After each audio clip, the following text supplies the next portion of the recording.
ओडिशा जिला परिक्रमा तरफ स्वागत जनाऊँगी। जहाँकर उपासना कले कोटि कोटि पुण्य मिलता है, अपुत्रिक पुत्र लाभ करे बोली विश्वास करा जाए।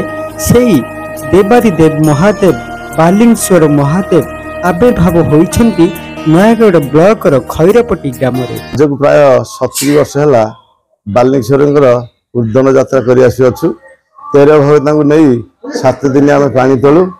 मेरु दिन कंटा गड़ू एवं तार दिन झामु चालू परंपरा आमर लगी रही प्रति वर्ष बैशाख से पानी तलु। भगता मैंने 13 भगता मैंने कंटे गढ़ती भईच कंटे यह सब बाबा आशीर्वाद भितर भईच कंटे कंटा गढ़ से बाबा आशीर्वाद कहार किसी हुए। भगता माने 7 दिनिया पानी तोड़ी दिन सारा उद्दंड महादेव को नहीं यात्रा करिथांती। राति हेले कामना कोठी रे रहिथांती। आज को 70 वर्ष है बाबा बालुंकेश्वर पीठ में उद्दंड यात्रा कर भक्त को लेकिन 7 दिनिया उद्दंड तोला जाए। बहुत बड़ कथा हूँ भईच कंठा मेरुदिन गढ़ी था और बासी दिन अग्नि परीक्षा भी दे था कि आमर किसी भी हो न से बाबा आशीर्वाद यही आध्यात्मिक यात्रा को देखा शह शह लोक ये समागम होता। सबुठारु बड़ कथा मेरु दिन एही खैरापटी ग्राम रे कंटा गाड़ करा जाय थाए।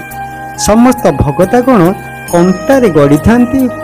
मेरु बासी दिन सकाळे नियांगाड़ करा जाय थाए। एठारे आखपाख अंचल शह शह श्रद्धालु एही यात्रा को दर्शन करी आनंदित होइथांती। एपरी नुआ नुआ वीडियो देखिया पे आम चैनल को सब्सक्राइब करंतु, लाइक करंतु, शेयर करंतु, कमेंट करंतु। तेबे आगामी वीडियो रे आपन नुआ वीडियो नै आसीबी। रहिली नमस्कार।